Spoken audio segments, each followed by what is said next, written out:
Good evenings, ladies and gentlemen. Welcome back to Cone Racing League. You might realise that this is a different voice kicking you off this week. And Jamie, I'm just going to let you explain what's happening, mate.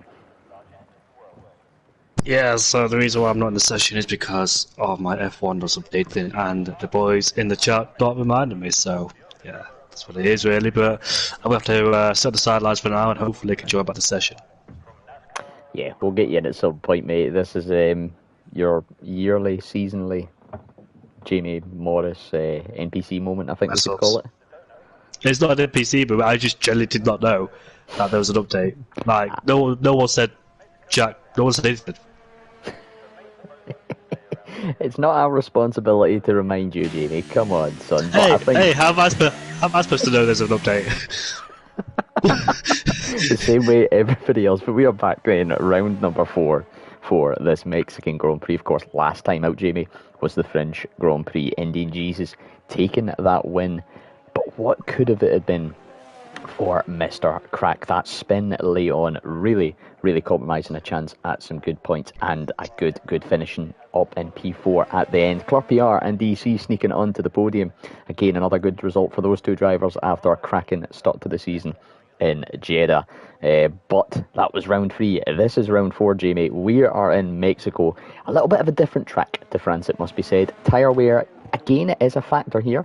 It is pretty high. The setups are a little bit twisted and a little bit different, and we'll see a couple of different sort of wing and setup scenarios in place by the drivers tonight. And really, it's quite a long race, it must be said, Jamie, so it's going to be a bit of a test. Now, I don't know what you can see. I think you're going to try and take us on board with the first flying lap of this session. Mazzles is going to be that driver, Jamie. Not had the most impactful, it must be said, season here in Tier 3 so far. However, did reserve in the season opener for Tier 2 and did managed to pull home a nice strong P10, getting a points finishing in the higher tier. So definitely a driver that could be in the mix tonight, Jamie, coming through this stadium section, about to start their first flying run. Yeah, and judging by his performance last time out in Mexico in Tier 4, it was Harry Palmer versus him versus George Hargreaves. In the sprint, he did amazing until his wheels started to unfortunately cause problems after he couldn't upshift or downshift, and he was stuck in the same gear, so that cost him paid detrimental for his race, as well as in the actual feature race. But he's coming around the final corner now to start his first flying lap as we head down the long back straight there with DRS opened, and it is further up the DRS zone in the actual real life F1, but it's still in the same place as it is in the game. So we head down into turn number 1, braking at the 100-meter board, that hits the apex for turn 1, turn 2 and turn 3. Turn 3 can be very difficult on the exit there with traction as he gets out of it very nicely with DRS on board for the second DRS. Only one detection point for 2 DRS zones around here as we head down into the turn. The left-hander, sorry, as you're off board, I'm trying to get you right there. It's the right-hander of turn 5 and now the double right-hander of turn 6 and turn 7 then. Takes it in first gear, upshifts second into second and third. First gear, that was interesting. Usually people stay in second there, but we'll see how it takes it through this left-hander as we approach the middle sets then, using the curbs to rotate the car. Very twisty part of the track indeed, and slight lift off there. It is flat out, the exit of turn number 9, but I didn't have the confidence as it's early doors in qualifying. It's a 58.0 in the middle on the exit there as we head into the stadium section, and the front ends looking like they're responding really well as well, as the tyres are hot at this stage of the Grand Prix as he's about to cross the finish line to set a 18.1 as the benchmark. I love that there. Those of you might have picked up, Jamie was actually watching the stream from my POV, so when he was saying you were going through turn 1, we were actually on the exit of turn 3. It was a beautiful bit of commentary, I'm sure. But the opening salvos then from the session, Mazzles 82 and 18.1, like you said. Leon, though, quickly in at the mark, 17.631 for the Red Bull driver. And Eisen, I'm still not 100% sure which is the correct pronunciation, but a 17.8. I'm currently on board with Jenkins 17, making, I believe, their full debut in the proper tiers of CRL, of course. Has raced in the realistic league, the 100% racing on a Sunday, but not quite made a debut, I don't think, in the proper race of tiers, and does so with an 18.8. I'm going to jump on board now with Bunnies. Again, another driver that was up there very quick in Hungary, losing out the podium due to Sturden. after the fact, it must be said. Bunnies last time out, I'm not quite sure. They did race, yeah, just had a horrid time at the back. And Club PR, last week's P2 in qualifying, a 17.30. But Bunnies trying to get back up in the mix, trying to get this season running back again after Hungary. And it's a 17.691, Jamie. A good friend of yours putting in a competitive lap already. Yeah, he's about to cross the line to finish his lap, and it's a 70.6, like you said, inside the top three. Both Williams really struggled last time out at the French GP, but hopefully they can bounce back stronger here. And Williams won in this tier, as it was tier 4, with Harry Palmer, who finished in P1 last time out, with George Hargreaves fighting, along with Mazzles as well, the Danishman, in currently sat in P6 for the time being. Aizen's up into P5, with Dragon of Speed currently in P2. His Ferrari teammate is coming towards the stadium section now, approaching the slow speed corners. Very easy to light up the rear tyres, being very hot at that stage. We can be very careful on traction, as well as make our way towards the line for Tobes. He goes quickest. Wow, that's a 70.2. And now it's replaced by Crack, who goes quickest as well by a 70.1. So these times coming in thick and fast with about 11 minutes and 50 seconds left to go in qualifying. I love the desync and that, because as you're talking about Crack coming up to the line, I'm just watching Indian Jesus come up to the line with a 17.204, goes provisional P4 again. Back-to-back wins for the Aston Martin driver, some of them tempting him and sort of pushing him. Maybe you're ready for tier 2, but Indian Jesus in that mix once again. Rapid F1 though, made their debut in Hungary. Very, very pacey. Get caught up with a few little incidents, up to the top with a 16.842, 3 tenths clear at the top. Polish man, again a driver that was up there in France, had a little bit of misfortune, can only manage P12, a 17.887 for the Polish man in the Aston Martin. I think the majority of cars have done their first run, a few still on their outlaps, one of them being last week's podium sitter Real DC, and another one of the championship contenders in the form of KXI. Currently finds himself in P4 in the standards, but only 12 points separating that top 4. And Indian Jesus, 60 points it must be said from 3 races, 2 of them back-to-back wins, but nothing in the first round, of course. Tobes on 53, a mere 7 points behind, and DC chasing in third on 50. KXI, like I said, on 48 ahead of Club PR. Dragon on Speed, Rapid F1, Crack, Leon and Steban rounding off that top 10. And then, of course, it's really, really tight together in that middle pack, that bottom pack, it must be said, because there's just not been that many points gained in the last 3 races. There's not been that much up for grabs, Jamie, but a man that is looking to take more up for grabs with a purple sector 1 here is KXI underscore 7. Don't forget that second underscore. It's crucial, important to his name. Coming into this middle sector then, this is a really tricky part of the track, it must be said. The left, right.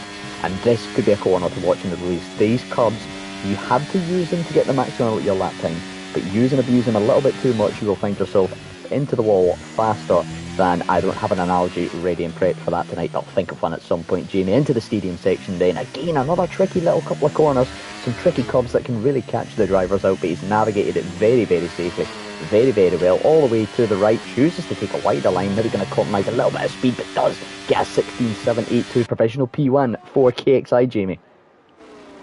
And when you said that, he was coming towards before the penultimate corner as well, as I just seen him cross the line to go P1. So great lap time there. Obviously, our Saudi Arabia Grand Prix winner, the opening race of the season. And let's see if he can continue where he left off in Saudi Arabia, because I don't remember him at the French GP doing that particularly well. Well, he finished in P7, which is a decent result, but to be looking to go further as well. Mazzles, looking at the French GP results, did quite well in P5, and I think Mexico is one of his strong tracks, as it proved to be in Tier 4 last season. So towards the top. But Indian Jesus and P1 in the championship. 2 races in 3 so far, and can he make it a triple? And I'm about to join a session, Scott, so finally I can talk without being desynced. You can get some up-to-date live Jamie Morris special comms. Yeah, Mazzles, a crucial thing to note for Mazzles. Like you say, he was up there in that championship fight. It is maybe a slightly stronger grid, you could say, overall. There's a lot of the Tier 3 of last season, and you look at some of these drivers, likes of Tobes and Indian Jesus and KXI, they have competed up in the top 2 divisions in previous seasons, so they are definitely no slouches. But Mazzles, another thing to point out, is newly acquainted with a new wheel, of course, so a little bit of bedding in for that, as there was IRT Indigo 93 does join the session. While you get prepped into your seat nice and ready, I'm going to ride on board with a long-staying friend of the league, it must be said, FRL J Hartnell. A little bit of rhyme in there for these Mexican Knights, folks. Coming then into the middle sector, you've got that left-right double right-hander then. Very, very tricky part of the track, it can be said. Not an easy part to overtake, of course, this middle sector, because it is literally 90-degree turns and then some swooping S's. But if you can nail these S's and get a nice run, like we're seeing Jay Hartnell do a little bit, could have been a little bit more adventurous, shall we say, with the pace. Maybe just a bit sort of bankerish here, trying to just get a lap on the board and take it a bit cautious. But it could set up a run in the race with that little DRS that we haven't spoken about yet, Jamie. Stadium section, of course, we've been over that, we've done that. Jay Hartnell up to the line. It is going to be a banker, and it is going to be an 18.276, but a very compromised middle sector, it must be said. And we've seen Jay's pace in the past. We know he can do a little bit better than that, Jamie. I know he's won the Austrian Grand Prix too, and that was pure pace. As he was on all the tyres in comparison to other people, his toes goes quickest with a 16.5. Jay Hartnell, after the safety car restart, the Austrian Grand Prix drove amazingly. I'll always remember that win at the Austrian Grand Prix, because that was a great race too, with all the people on better tyres, not older, but just better tyres in general, on the mediums, I think. Tried to hunt him down, but he couldn't quite make it work. Rapid, currently P3 in the Alpines, doing a great job so far this season. Currently finished in P2, I believe, at the Hungarian Grand Prix, after he spun with Stevan. Well, he made contact with Stevan and spun down at turn 2, so he's looking on great form so far.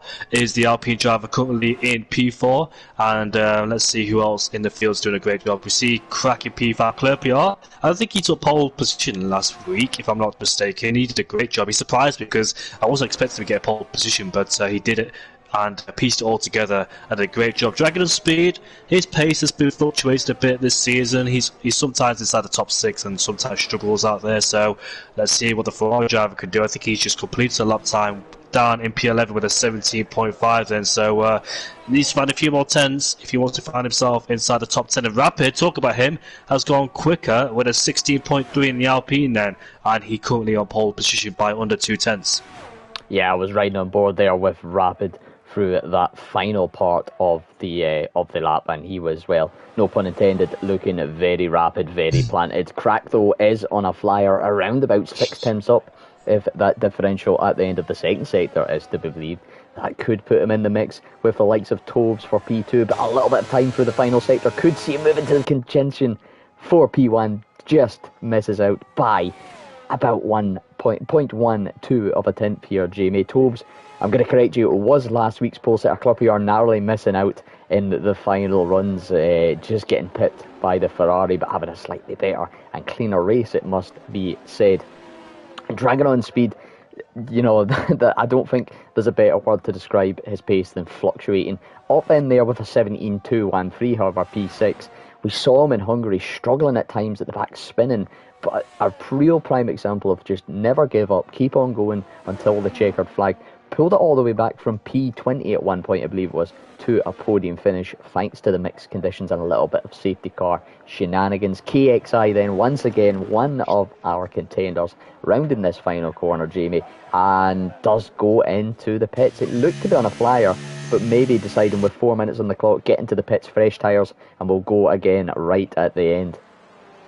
Yeah, he was 1/10 down in the middle sector, so he felt like he could improve in the last sector, so dived into pit lane and put on a brand new set of soft compound tyres. Polishman currently in P8, Christian, but unfortunately he's validated his 2.3 seconds down in the middle sector anyway, so he won't improve on that lap time. DC has invalidated, almost spun out of turn 3, and now there's 19 drivers in the session due to Sofian joining very late, probably had an update like me, but he might have only one lap because he's 3 minutes. There's 3 minutes and 35 seconds left to go, so highly compromised. And this track is known for validations too, so he might struggle with the 1 lap only.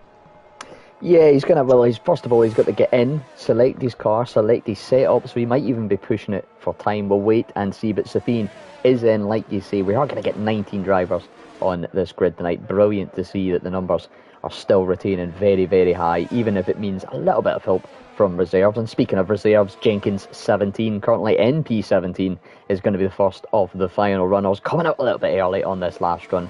and going to try and put a lap time into this middle sector then. Currently an 18.15. It is a gap of 1.8 seconds to the top of the pile, but with only really one flying lap in Jenkins so far, we have not quite a clue if he's got the pace to match up the front, but there'll definitely be time, not just in track evaluation, but as this driver gains confidence through that middle sector then. A nice tidy looking S, not really any time lost severely, although is only matching his time going into the end of the second sector. Maybe a big pile of time to be found through these last few corners here, Jamie. Through the stadium section, the last right-hander, all that stands between Jenkins and potentially. It's a very slight miss out on an improvement, a 1:18.2, all that the McLaren driver could manage. Jay Hartnell then coming through the stadium second, going to be the second driver to complete their last flying run, and gets a little bit out of shape through the stadium. Up to the line does go Jay Hartnell, does improve by 7 tenths, and does go P14, Jamie. Good little time for him to put in 17s, and Jenkins in P18 there, and Mazzles too. Not quite sure what's happened to Mazzles down there. Hopefully he's got some pace that half a time, because the 18.1 is well out of attention to those two achievements tonight. He's trying to get themselves inside the 17s. There's a kind of talk about Mazzles is actually coming around the final corner, which is called Pelotarda, if I pronounced that correctly. I haven't the foggiest, Jamie. I haven't the foggiest clue at all. I barely even know the numbers around here, mate. I'm normally quite good with that. You're normally quite good with that. I think this might be our downfall with the tracks tonight.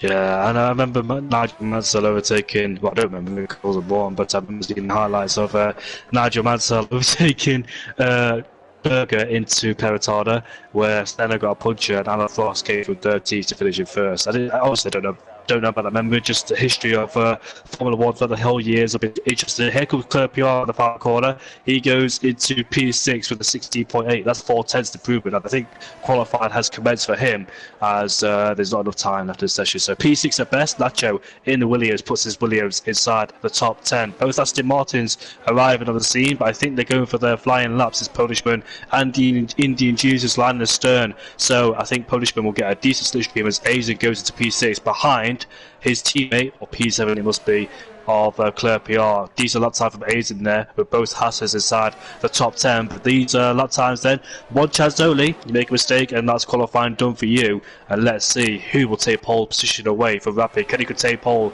And let's see Indy Jesus 200 up in the first sector, followed by his teammate. Is his teammate a bit too close? If Indy Jesus makes a mistake, he has to back out immediately, so his teammate can follow through as we head into turn 6 and turn 7 for Indy Jesus. A bit of wheel spin on the exit there as we flick our way into the S-line in turn 8.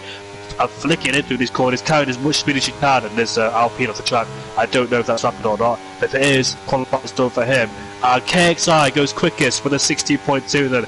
Pole has been taken away, but what can they both Aston Martins do in the middle sector? Indy Jesus improving by only 500ths of a second as we flick our way into the stadium session. And the slow speed corner, it's very easy to miss the apex through there. Such a slow speed corner, it's very horrible indeed, but you need the front end to stick with it as we head towards the final corner. Let's see if Indy Jesus can take pole. No, he can't. What about his teammate Punishment, who goes into P11, stays P11, so he did improve maybe his lap time, but not his positioning. And Rapid, a few hundreds up in the middle sector. He's coming towards the penultimate corner and the final corner now. Can he take Paul away from KXI? He crossed the line now. Oh, that was close. He couldn't do it. Slight improvement from Rapid, but not enough to take back pole position. The last few cars then rounding up to the grid. I think Leon is going to be one of them. P9 goes Leon for the Red Bull with a 117 flat. Easing into the pits. Nacho has invalidated, and I think Mazel's the last of our runners coming into the pit, and that is qualifying done here, Jamie. KXI leads the pack for Red Bull ahead of Rapid. Crack up there once again ahead of DC and Tobes 4 and 5 respectively. Indian Jesus championship leader and back-to-back race winner finds himself down in P6. Dragon on speed, Clorpier, Leon and Aizen rounding off that top 10 before we have a serial double of Nacho and Polishman 11 and 12. Staban and Jay Hartnell make it an all Alfa Romeo row number 7 before Bunnies and King 5 Panda, Mazzles, Jenkins and Safian round off the grid. It's It's definitely a close qualifying here, Jamie. You look at that top 7 in particular, 3.371 of a second separating 7 cars here. But qualifying isn't everything, of course. The race, it's a long one. It's a very grueling one on strategy and tyre wear. And, well, let's just say we've seen our fair share of incidents here, Jamie. Yeah, we have indeed. A lot of tyre penalties can be picked up too, especially in that sector or anywhere on the track, as a matter of fact. So these drivers have got to be very consistent on not getting those penalties. And we might see a lot today. Of course, Nick's here, he's not here. But I say he picked up loads of penalties at the first GP, which is not a track commonly known as good penalties. You can still get them, but yeah, this track is highly possible to get penalties around here. So he's not here tonight, so he won't win the he won't win the most penalty award for the corner cutting, but we'll see how this race goes. You don't really want to start from pole position because the guys behind will get a massive tow and I'll drag you down into turn 1, unless you can have a decent getaway, decent straight line speed down the straight, and we'll see what happens down at turn 1. Let's see if anybody tries to go around the outside or make it 3 abreast into turn 1, because we saw how that went with Valtteri Bottas, Verstappen and Hamilton back in 2021. Oh, look at this. It's a wet race. And I did see it in the chat, but I forgot to mention it. I thought they were joking, but no, it's not. So it is going to be a wet race then, which I've not really seen around Mexico. This is the first ever time I've seen a wet race around here, so let's see how this goes. Yeah, I must admit, it's not. I know it's obviously possible. It's not out of the realms of possibility, but it's not something you really expect. You know, you don't associate Mexico with the rain, with the poor weather. So it is. It's definitely going to be maybe a little bit of a challenge, and maybe that could explain a little mix-up with some of the drivers. Not many, of course. You'd say are wildly out of place, but Indian G's is down in P6, maybe a little bit out of place where people expect them. Maybe different setups, just expecting this rain coming.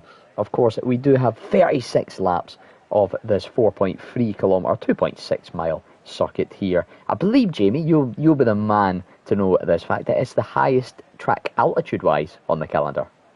Yeah, 2.2 meters above sea level. So yeah, it is the highest altitude. 2.2 meters. That sounds very close. I've probably got that wrong. I'm not really good with measurements. Oh, I've definitely messed that one up. Absolutely. Maybe 2.2 kilometres. I don't know. That seems very high. Answers on a postcard. Anybody? Maybe that we can make that the question of the day. How high above sea level is this circuit, Jamie? And if anybody manages to guess it, they get a Scott and Jamie point. 2002 is a 2.2400 meter, not 2.2. I meant to say 2.2. Well, I'm not really good with this measurements. I mixed them. Oh, never mind. But yeah, I knew it wasn't 2.2 meters. That is just. Yeah. It's all right. We all make mistakes, Jamie. We all make mistakes. Safety car formation lap, of course. That's almost the right thing. And I think when we seen that rain, Jamie, we all knew this was coming. Full wet blue stripe tyres on all 19 of the cars here. That, of course, means no DRS. And it also means that the strategy is all up in the air. We'll wait and see how things play out. A lot of cut drivers just having a quick little skim through. Well, not a lot, about 50-50 choose. That could cause a little bit of chaos later on. Of course, you can save a bit of fuel throughout the race, lifting and coasting as such. But these are a few drivers gambling on the safety car, Jamie. And with this wet weather, it's not out of the equation. However, we've seen in France last week, we can have a full race with no safety cars and plenty of finishers. Did we? There was no safety cars last week. Wow, I didn't even know that. I swear there was a safety car now. I'm thinking of Tier 2. My bad. I was thinking of my own race. Well, we did it. If Tier 2 can do it, I'm sure these guys can. Well, I think we had about 1 or 2 safety cars back in the Mexican Grand Prix. KXI spun out that corner. He went off at turn 1 too, so he doesn't want to be doing this. Maybe just gathering some information, see how the track conditions feel like, and hopefully don't replicate what he did in the actual race. So yeah, only one shot there for KXI, not to make a mistake, but we'll see how these drivers manage in these wet conditions. Are their setups adaptable to these conditions? We'll see. But this should be an interesting drag all the way down into turn 1. I can't wait to see how all unfolds. Will there be plenty of chaos? And even the dry races, I predict a safety car too, because it's such an easy place to just spin and crash, especially that final corner as well, with the tyre overheating, with dirty air as well. Easy to just spin in general around this track with the low grip surface around here, as all 19 drivers make their way on the grid. Evening Maze, George Hargreaves, Topher, Ennis, good looking tier 2 mate on Thursday, Curly as well, and Cooper Paradox. And then Ennis, hoping to see you in tier 1 because I'm hearing you've got some decent pace. So I hand it back over to you, Scott. Absolutely, yeah. Ennis definitely showing a bit of pace in Tier 2, but who will show their pace here tonight for the Tier 3 race in Mexico? KXI leads the pack from pole, but in wet conditions things could certainly get a little bit slippy, a little bit spicy. We are going to go for 5 red lights here in Mexico. Lights out and away we go. KXI getting an alright launch. Rapid looks to get a little bit of a springboard advantage, a bit more grip in those tyres. Crack following the two front by front and looking to go all the way to the right hand side of the track. Not quite able to open up an opportunity. There's a little bit of swapping further behind. Contact between Crack and Tobes on the outside of turn 1, but the front pack for the most part. Jamie, just as I say that, Rapid F1 and KXI having a little bit of coming together through turn number 2. The mid pack is all over the pace, about 6 abreast. Indian Jesus, 5-second penalty for a severe collision with Dragon on speed. Jamie, what was happening in that mid pack there, mate? I could just see cars upon cars. Virtual safety car has been deployed. Yeah, I don't know which drivers it was, but I just saw 2 of them. I think they were 3 abreast in the mid pack, and 2 of them went in the wall together. So I'm not quite sure who those drivers were. I'll clip it because I can do that. But it says Indian Jesus has picked up a 5-second time penalty for severe collision with Dragon on speed, but KXI from start to pole has lost 4 positions, unfortunately for him. That's expected around here too. He did make contact with Rapid too as they both connected wheels, and KXI found himself with Rapid ahead of him in a roadblock, and Tobes and Crack able to take advantage. Now Crack in P1, let's see how he manages here with the virtual safety car to slow things down.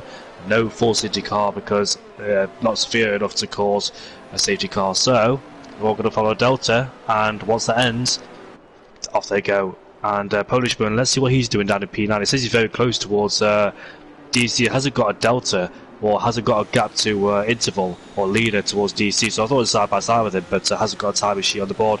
But here we are then, the safety car or virtual's got away. KXI goes very deep in the Blossman corner, might get himself exposed by Stevan, who did the same thing. And Moyen flags. Oh, did he spin?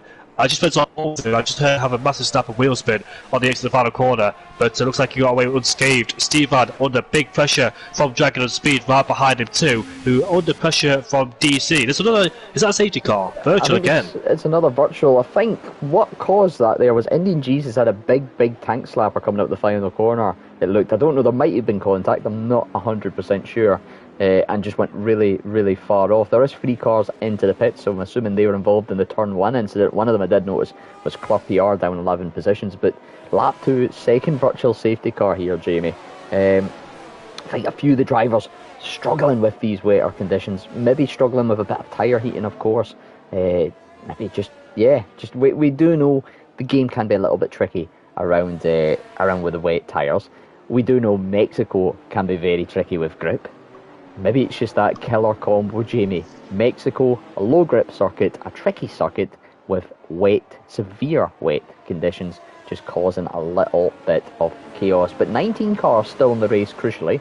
We have had our second VSC. I believe we are limited to a total of 5 safety cars, whether they are full or virtual.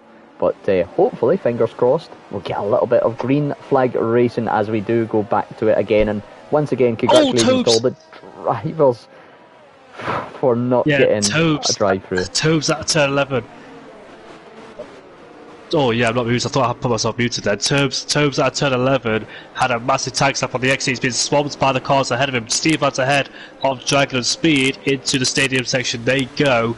but with his toes now, Bunny's up into P10, in fact lost it now towards King Panda, but they're going side by side into the penultimate corner. More yellow flags in the distance there. You can see Bunny's is fighting with traction, they're really struggling to get on the throttle, as Dragon of Speed is right behind Stevan, who's right behind DC. DC gets past them both with the straight line speed he has on the straight, but I think Dragon of Speed might get Stevan going down into turn 1. They go side by side. I think DC's got some decent straight line speed, as Dragon of Speed, Michael, no, he reloads the brakes.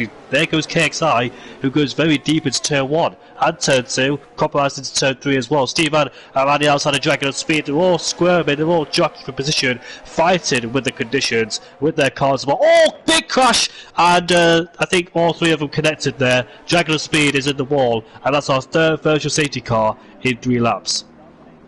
I think that was just a total loss of traction between the tyres of the Ferrari and the track surface, losing the car off into the left, making contact with Alfa Romeo and picking up a few others. The yellow flags at the end of the previous lap, or the start of this lap, I believe was Indian Jesus or Polishman. It was one of the Aston Martins having a spin through the stadium section, and I believe, Jamie, we are going, although it says in the top left, virtual safety car, that to me on the map looks like the full course safety car has been deployed.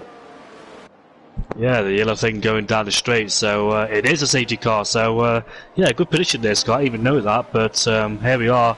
The full-blown safety car has been deployed. Stevan will go in the pit lane to replace his wing, and yeah, that crash there for Steve, I think an innocent bystander. He was all the way to the left hand side. I think Dragon of Speed lost it on traction and collected another car in the process, as there were 3 abreast at the second straight. But Bodis and Jenkins and Sofian too has made up a lot of ground in the stage. King Panda 10 places from P16 to P10 in 3 laps. Stevan will fall down the order, he gains 6 places. Bunnies will gain 8 due to the expense of Stevan going to the pit lane. Jenkins has gained 9, Sofian will gain 9 too, and a lot of drivers who started further down the field are getting a lot of positions, so keeping themselves out of trouble, and it's looking good so far for those guys, such as Jenkins, Sofian and Bunnies and King Thai Panda 2 in P6. But so far, ILT Crack leads this race, and the safety car has been deployed to neutralise things for the 3rd time in this race and slow things down. But the drivers who spawn further down, both Aston Martins in the pit lane too, so they'll be caught up in some melee somewhere on the circuit. But there's been so much action already at the start of the Grand Prix, it will never end, I don't think. Yeah, it has been one of those classic safety cars, breed safety cars, and we might get to the stage, Jeremy, where we run out of safety cars very early on. I'm quickly going to jump on board with the man in P14 caught up in one of those incidents, and Steban for Alfa Romeo is on the green stripe intermediates. He has made the bold prediction that this rain is easing. It doesn't look like it's getting any easier. In fact, it looks like it is in prime hurricane season with the level of downpour we have here. However, he's making the prediction that this track is going to dry out by the time we get back to green flag racing, or pretty soon thereafter, and that the intermediates are going to be the better tyre than the wets. Maybe, just maybe, rolling the dice a little bit is Steban. We've seen him had very good qualifying sessions in recent weeks. France, again, another race, another circuit where he performed very well in qualifying, and then just poor luck in the race, saw him right down the order. And it can be one of those things where you just,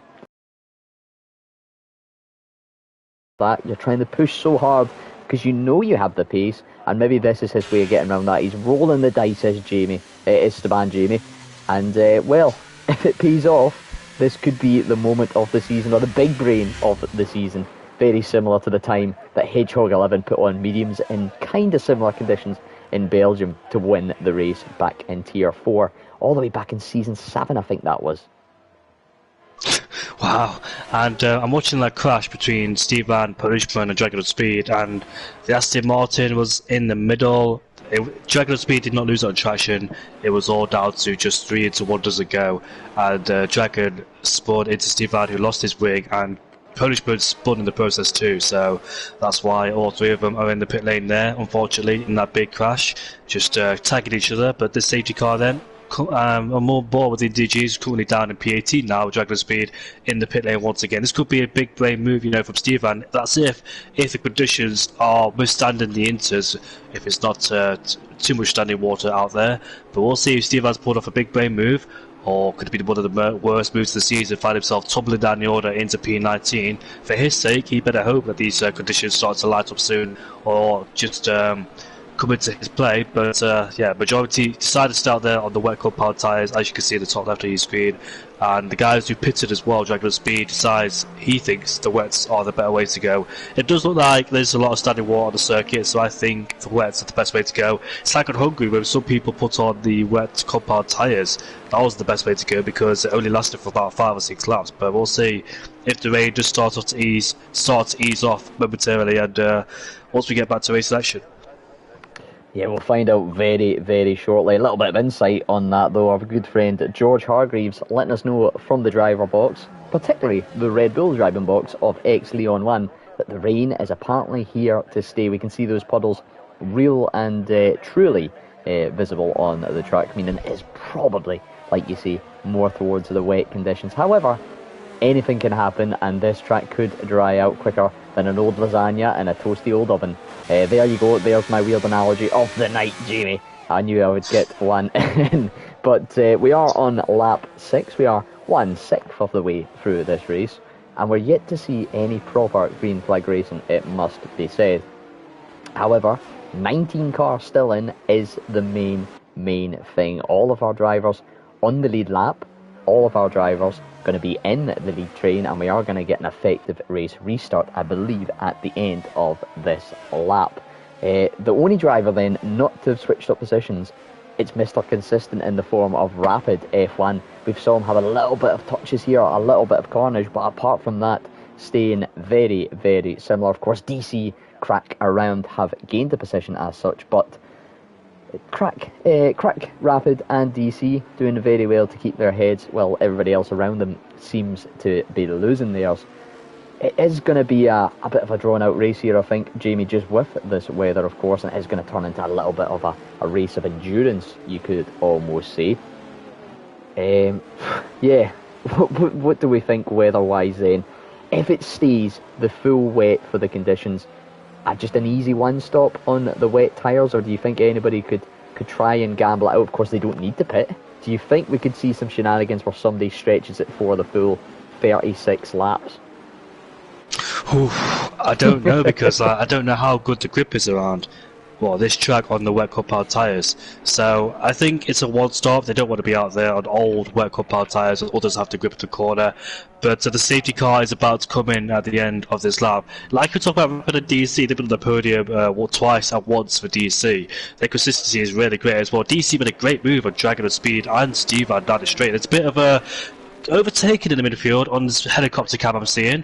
There's a few cars out of positions, but we should get racing once again, and Crack will lead them away out of the final corner. That's a smart move to do at the final corner, because they've got to put the power down on the traction immediately without losing the rear end of the car. But it looks like DC is pursuing Rapid. He's got some decent speed in that Mercedes, and it looks like Maswell's has followed down the order. He's probably had a spin at the last corner as we head down into turn 1. Rapid just stays ahead of DC for the time being, but it looks like there's a bit of a field spread already despite this safety car at the ending, and looks like DC is struggling there coming out of turn number 3. As you can see, Rapid putting away from him in the corner, so the gap is already built up to a second between DC and Rapid there, because that's where the grip is out in the corners. And unfortunately not for DC, Tobes is ahead of Bunnies. He puts himself into P7 ahead of the Williams driver, and Bunnies had some decent wet weather pace back at the Hungarian Grand Prix. No matter what tyre he was on, he was always quick, but let's see if he can do that tonight. Looks like he's enjoying the wet conditions here, as he's gained a lot of places. A bit more squabbling between Polishman and Stevan, and those two were involved in that contact as well. That triggered the safety car with Dragon of Speed, and Polishman just stays ahead of the Dutchman for the time being. Up into P13 he goes, trying to gain back the positions he lost due to that contact at turn 3, or the exit in the second DRS zone. Yeah, he's just holding in there behind Polishman now. A few of those gaps appearing out, like you say, but a big one at the top. 1.7 seconds now between Crack and Rapid, 1.8 between Rapid and Real DC. So a few of these drivers spreading out in the field. Of course, there's no need to be within the 1 second. You're not going to get any benefit from the DRS, but still always nice to see. We do have a nice little bit of a train all the way from P8 down to P18, of course, and a battle between King Fly Panda and Leon, a battle between KXI and Disu, who I'm just going to jump on board with now because it looked like that gap was closing. However, none of them want to burn any of that ERS battery supply, so we'll jump away from that in the meantime. Steban's the driver I want to keep an eye on a lot of here. He's battling it once again a little bit with Polishman as we see his teammate Jay Hartnell go around about the outside of Club PR in the background. That's going to turn to the inside for turn number 2, the outside again for turn number 3, but the Alfa Romeo going to be enough ahead and gets the move done. And Indian Jesus now having a look at a vulnerable Haas out of turn 3, gets the move done just with a better exit, better traction and a better speed. Club PR though swinging across to the left hand side of the screen, the outside of the left hander, and it seems as if Jay Hartnell's went a little bit deep there on the exit of that left hander, losing out of position again to Indian Jesus and maybe getting Club PR back in the action for that battle. Steban though, crucially here, Jamie, seems to be holding his own on the intermediates tyres. Maybe we're getting very, very close to that switchover period. We'll wait and see very, very soon. Nacho lining up a move on the rear of Jenkins 17. Again, thinks better of it. I'm glad to see there's been no rash dashes in these wetter conditions, but Jenkins does run a little bit wide, just as if I speak that. There's my little bit of commentator's curse tonight, Jamie. But like I said, Steban holding in with this pack. It's very crucial on the inters as well. That's going to give good information for other people around whether they want to go the inters or not. I can see a lot of people having massive tank slappers on the exit of corners. There's a King's Eye Panda puts his Alpine into P5, or does he, as he's going side by side with Leon. Then a drag race down into turn 1, and looks like Panda is late on the brakes. Makes it stick, does he? Yes, he does. Goes out wide, but still stays ahead of KXI. So up into, Leon, sorry, as he goes up into P5. The really great race King Type Panda's having so far. Hopefully it stays that way too for his sake, because I know he's been struggling a lot recently too in the past. Eisen's on the back of Nacho for P10, and like you said, Stevan's holding his pack as well. He's actually about to overtake somebody for P13. That is Jenkins who's fighting, but Jenkins outbreaks himself, and Stevan would have done a switcheroo. Further ahead of us, there's the Aston Martin trying to get through. Stevan is sliding through the corner, gets better traction than the McLaren driver. Into turn 6 and turn 7, makes it stick, goes off the track, might have been validated there, but nevertheless he's ahead of Jenkins, and he's a massive power slide too for good measure coming out of turn number 7. Into 8 we go, goes a bit deep as well. Jenkins under pressure from Indian Jesus just behind there, but no way past in his little sets on. Messi tries it, it's a risky move.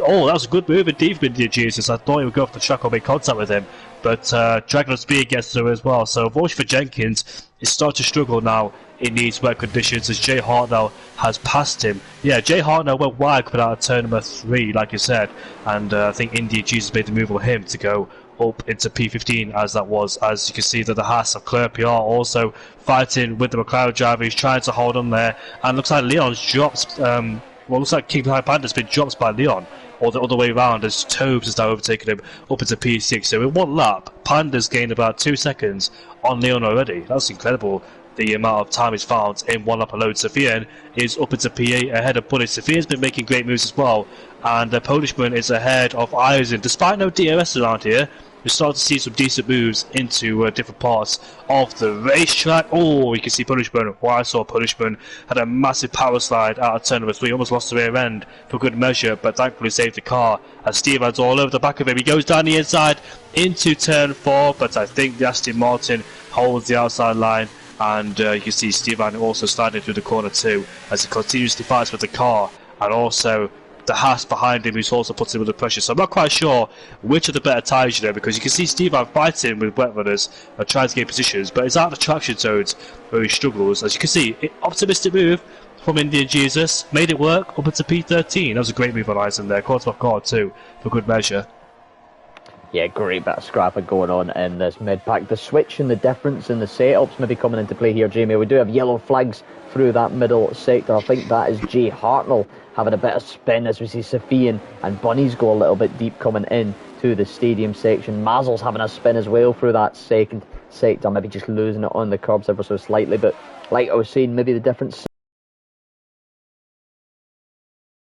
others having a bit more pace with a bit more downforce through Sector 2 and out of the traction zones. Esteban, though, doing a great job, like we were saying, on those intermediates, and maybe it's creeping ever so closer, to that sort of thing. I think he might be one of these drivers running a lower downforce setup as he cruises past Polish man there with the use of some ERS. The Aston Martin having the tucking behind does make a little bit of contact, however, and the Alfa Romeo gets a little bit loose through the mid part of the corner. We see Nacho running wide then through turn number 3, and that might invite more pressure on from Esteban behind. Not quite gonna, oh well, he is actually gonna think about making a move. I thought for a brief second Esteban was gonna back out there and try and hold it out a bit, but the outside turning to the inside and gets ahead of Nacho up into P10. These inters really starting to come to life for Esteban, although he is a very, very experienced and talented driver. He's able to hold on to them a little bit. KXI is in the wall, safety car deployed here, Jamie, and that is another victim of the S's. Somehow though, still in this race, and this will be the bold call. We've seen Jay Hartnell go into inters, we've seen Esteban run in the inters. Who else is going to join them?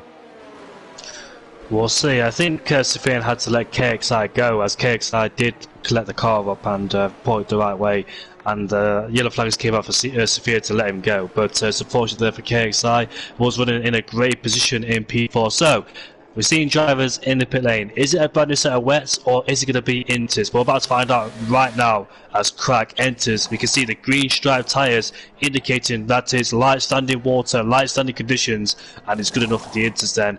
And I think Stephen will pit too. Will he stay out of track position or for new tyres? I think new tyres, because new tyres is always better. Jenkins picks up a 3-second tyre penalty for multiple warnings under the safety car, as Stephen gets a 5-second tyre penalty for severe collision. That must have been at the pit entry. I think it was as well. Does he change his wing?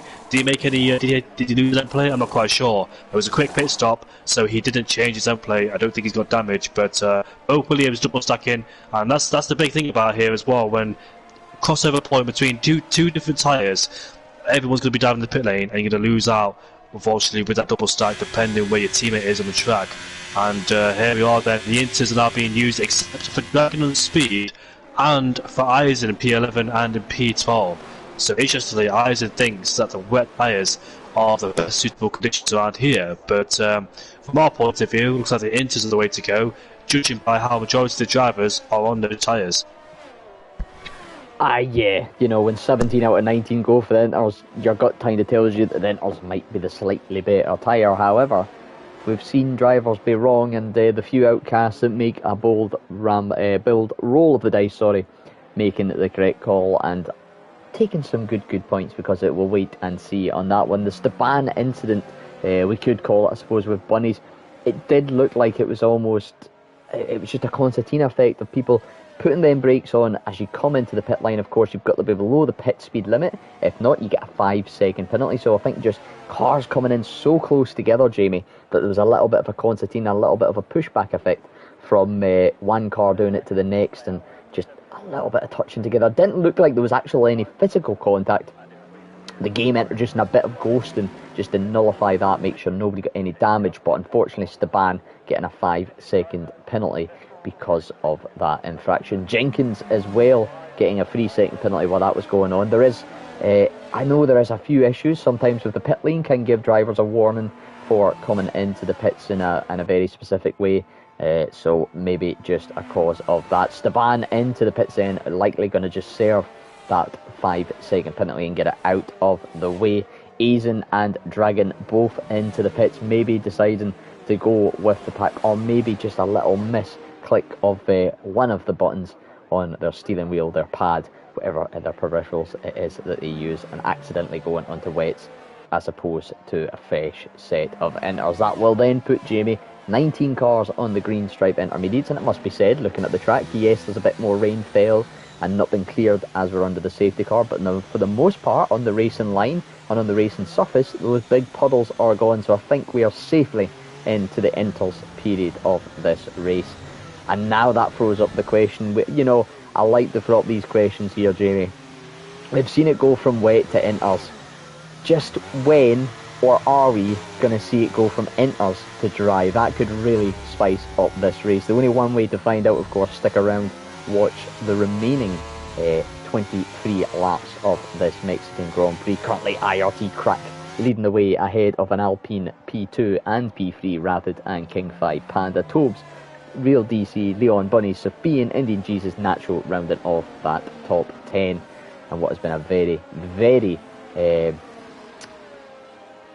you know, I got that excited, I can't even think of the word. Controversial? No, not controversial. Just exciting, I suppose, Jamie. Yeah, it's been a roller coaster, ups and downs everywhere you've turned. Indeed, and Papa Strauss says, feel sad for Stevan. Yeah, it's a shame there. He had to just go to pit lane once again to serve his fast against Abruzzi. But do you know what I want to know is about DC? Because before the safety car came out, he was in P3 and had a bit of a gap over King Thai Panda and Toes behind. So for some reason, he's came out in P5. I'm not quite sure why is that the case. There's an Aston Martin in the pit lane for some reason. Is that Indian Jesus? No, it's Polishman in P15. So what's he doing then? He's on a brand new set of inters. Has he damaged his wing? Let's see what he's doing right now to change his wing or not. Or is it... Oh yeah, he's lost his wing. It's gone completely. So what has he been doing out there then? That's a really, really strange one. We didn't see any indication. We've seen it already this race, Jamie. Drivers making contact under safety car, they get a 5-second penalty. That's not just a light touch. He's made contact with a wall or another car somewhere. We didn't see a car stopped in track. We didn't see any sort of indication that it was a big collision into the wall.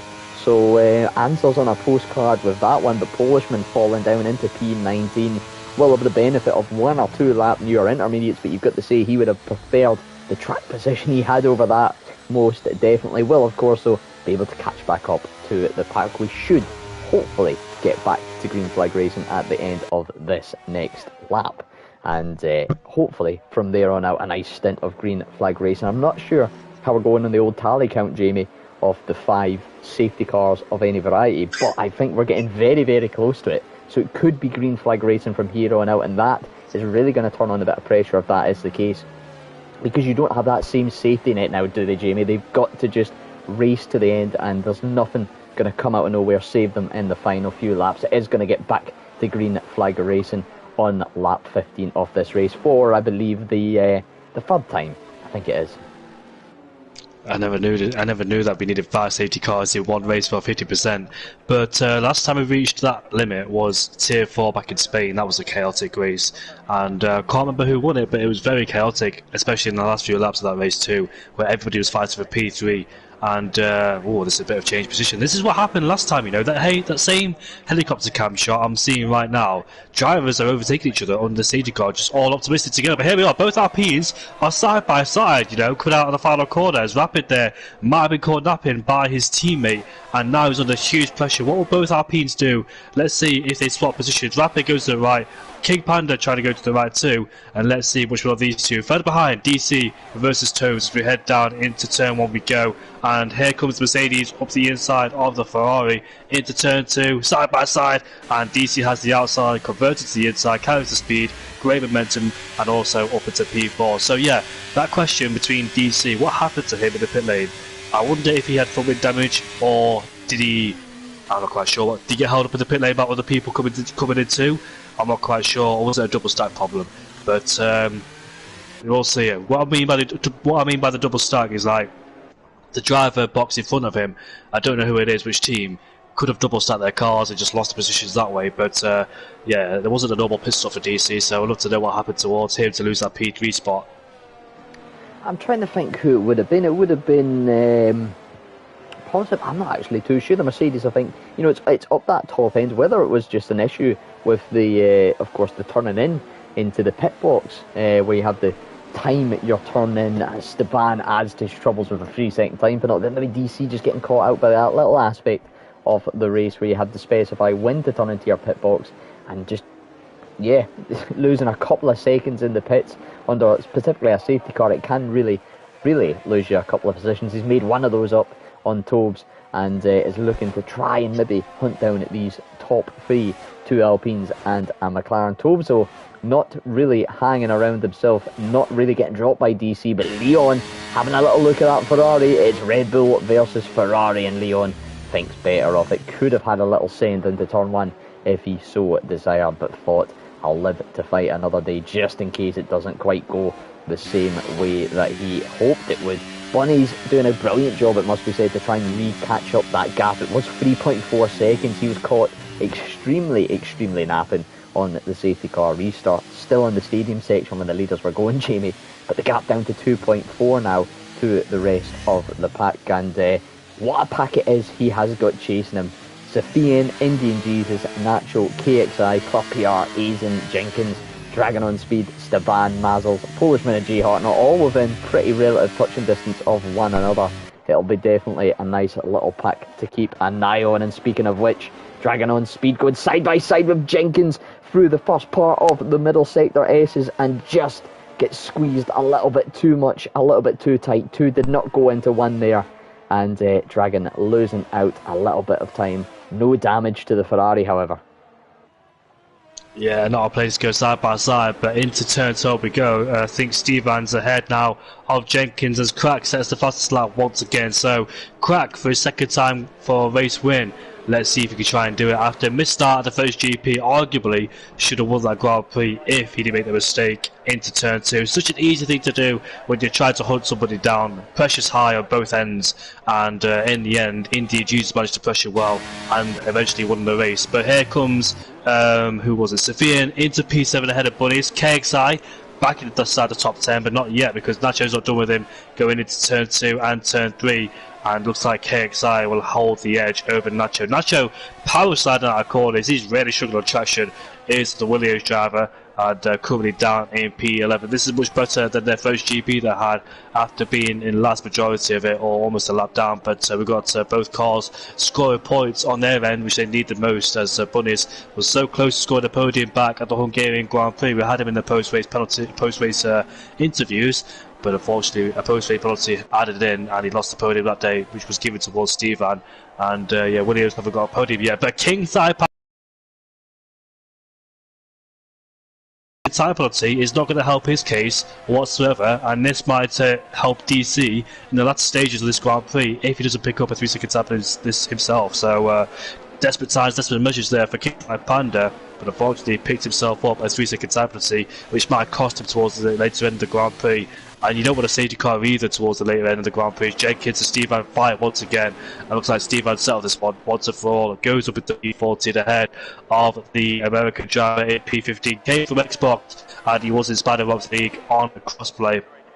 But has joined on PlayStation, and here he is racing Kermit, his first appearance back in the Realistic League yesterday, as I was commentating alongside Jonathan and Jenkins. But that straight line speed is coming back. Indy Jesus fights with Bunnies as we head into turn 1 for those two. They go wheel to wheel into 2 and into 3. This could get a bit tight between those two, but let's see if they make it out unscathed. And I think Indy Jesus with a better traction there gets ahead of Williams, and here comes the Red Bull KXI. Can he get two of them with the extra straight line speed he's got, and the EOS gets past both of them before turn 3? That was a great move there from KXI. I'll be happy, but Bunnies will come up the inside into turn 5.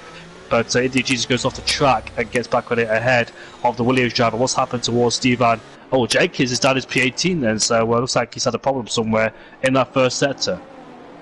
Yeah, it seems to just losing out a little bit on the traction zone to Jenkins, and I think losing a couple of positions here. But what a move, what a bit of opportunistic vision from KXI to get those two positions when it presented itself. Overtaking, not an easy feat in these kind of conditions, and he really did make it stick. King Thai Panda with that 3-second time penalty would have been sweating a little bit, not as much now. He does have two cars right behind him, however, but they have managed to drop Leon for the most part. That'll be one less driver, within that 3-second gap. As I'm going to jump back down through the field, Jenkins losing it, I believe, just going deep through into the runoff, coming into the stadium section. Doesn't seem to have damage. We've seen him go a little bit deep a couple of times this race down in there. And the McLaren at the back of the pack, and McLaren at the front of the pack, having very, very tops and turbo races. KXI getting a bit opportunistic again into turn 1, gets the move done on Sofian, and that is 3 overtakes within a lap, Jamie. KXI on a charge. Next up is his teammate, 1.9 seconds up the road. I don't think that time will stay at that gap for very, very long, showing his pace. Further behind, the two Williams battling out. Bunnies losing out to Nacho there, I believe, in the run down to turn 1. and Bunny's having to settle in behind through this second sector. Cloppier hanging about in the background, however, looking on a little bit of a recovery drive is the last week's podium sitter. Indian Jesus managing to gap these two Williams a little bit in the last lap, getting pulled along slightly by Sofian and KXI. Of course, not as prevalent without the DRS in these wet weather conditions. But we are on lap 19 of 36. We are getting towards the we're past it. We're past the halfway point of this race, and still plenty of action to go. And still, amazingly, despite the amount of yellow flags, virtual safety cars and safety cars, 19 cars still in this race, and all 19 of them, Jamie, looking very, very feisty. Yeah, well, that's an interesting fact you just said there. No 19 drivers still in this race, despite about 2-3 virtuals, 2-3 safety cars, and all of them are still in this race. They just lost the front wings, and that's it. But now, Tobes is putting pressure on DC ahead of him. So it looks like the Ferrari driver starts to come back on the Mercedes, but he goes deep into turn 1 himself, and he will lose a bit more time towards DC now as he tries to pressure him going down into turn 1, but couldn't quite make it work. And KXI, the man who caused the last safety car, having a great recovery drive after losing his wing, was on the podium, but let's see if he can try and make that up. He's quite far behind the podium. The King Panda, he's still holding there under a second, but obviously with no DRS around this around these conditions. Steve ran in P16 there, trying to overtake Polishman, and they've been through some adventures in this race themselves, making contact in the race, and Jay Harder gets a 5-second time penalty for Conaco, and he just came out of nowhere because Steve had to take some avoided action. I was on board with the Alfa Romeo, and he had to just turn out the steering there to avoid the Alfa Romeo that was coming up the inside. So I'm not quite sure what Jay Harder did if he locked the rears up and just spun on the grass and almost wiped out his teammate for good measure. But I think Indian Jesus is now close towards the field. Yes, he is then. So here we are. Indian Jesus versus the Frenchman, and does he get a decent exit? Sofian has a 3-second time penalty evidently as he ran out wide, coming out at turn 11, just went off the track, and Indian Jesus will be all over his tail then as we head down the straight. And KXI has pulled away from these two as well, so it looks like KXI has overtaken his teammate in an unusual place, whether Leo made a mistake at the final corner or not. Usually you see it overtake further down, not in the last corner. But it looks like Sofian, using that ERS, has better straight line speed and ERS management in comparison towards Indian Jesus, and he will stay ahead for the time being then on the straight. How frustrating will it be for Indian Jesus? Looks like he hasn't got great straight line speed, you know, in that Aston Martin, because most overtakes have come from the corners, the heavy braking zones, such as turn 4, turn number 8 and turn 11 too, so not really on the straight. So he's losing that big time on straight line speed there, is Indian Jesus, and moving up the field, the harder it gets, and not going to be easy to overtake in the corners, so might suffer a bit on the straights, and therefore the rest of the guys will pull away. But these inters on these inters they have now won't last towards the end, so we're expecting these drivers on the inters right now to make another pit stop. You can see Jay Hart now in the pit lane to put on another set of inters, because these inters are the softest compound on the lot, so they won't last that long, only about 14, 15 laps, maybe 16 if you're lucky, but you can't hit it towards the end, otherwise you'll be having punchy territory. Look at that, Indy Jesus out of turn 9, 10, just had a really good run, but not close enough to make a move on Sofian going down into 11, and has to stay behind, unless he can get a decent exit out of here like he did in the last lap and try and go up the inside. No, he can't, so he has to stay behind the AlphaTauri one more time. Indian Jesus definitely running a lot higher of a downforce setup. These two catching up to the back of Leon while this has all been going on. And one thing to note with Indian Jesus' setups, it's been sort of, you might know about it a bit as well, Jamie, but my experience of his setups, the traditional is that your front wing's a little bit higher than your rear wing. Indian Jesus can almost run them level, it seems, or run a slightly higher rear wing than front wing, which gives, it completely changes the fundamentals of the setup. And still, he manages to make it work and make it very, very pacey. And obviously, maybe something similar to that going on here tonight with that middle sector speed. But again, down into turn 1 and down into turn 4 with those little straights, Sofian able to pull out a gap. There's battles going on further behind though, as Club PR uses his straight line speed to go down the inside of Bunny's. Bunny's though holding it around the outside. That will turn into the inside. The Haas giving them a little bit of squeeze, the two of them, a little bit of wheel banging here and there. Bunny's almost losing it under the traction, maybe a result of that contact. Club PR having a bit of a tank lapper and a bit of a traction loss out of the second of the double right-handers, but does hold position. Polish man up ahead of Mazzles in P14. But let's jump back on board with Indian Jesus. We know how quick he is through this middle sector, but he has got a 2-car train right in front of him, and with a bit of straight line speed lacking, things could get really, really tricky for himself, because the car in front not only has that straight line speed advantage, Jamie, it now has a little bit of the slipstream effect, punching an air through a hole through that air, and going to make that AlphaTauri even harder to overtake.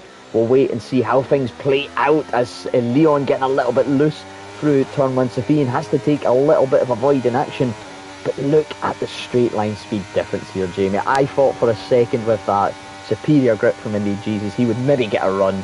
He's nowhere near even close. The gap almost up to a second just from the one long straight itself. Yeah, that's a lovely move for Sofian. On the inside into turn 1. Let's just outbroke Leon there into turn 1. I've got the move stick. I thought he outbreak himself doing that move so far back and late to the brakes, but he gets his man, and now it's Indian Jesus' turn to overtake. Is that someone I saw who goes sideways out of turn 1? I'm not quite sure who did that, but here we are, Indian Jesus versus Leon.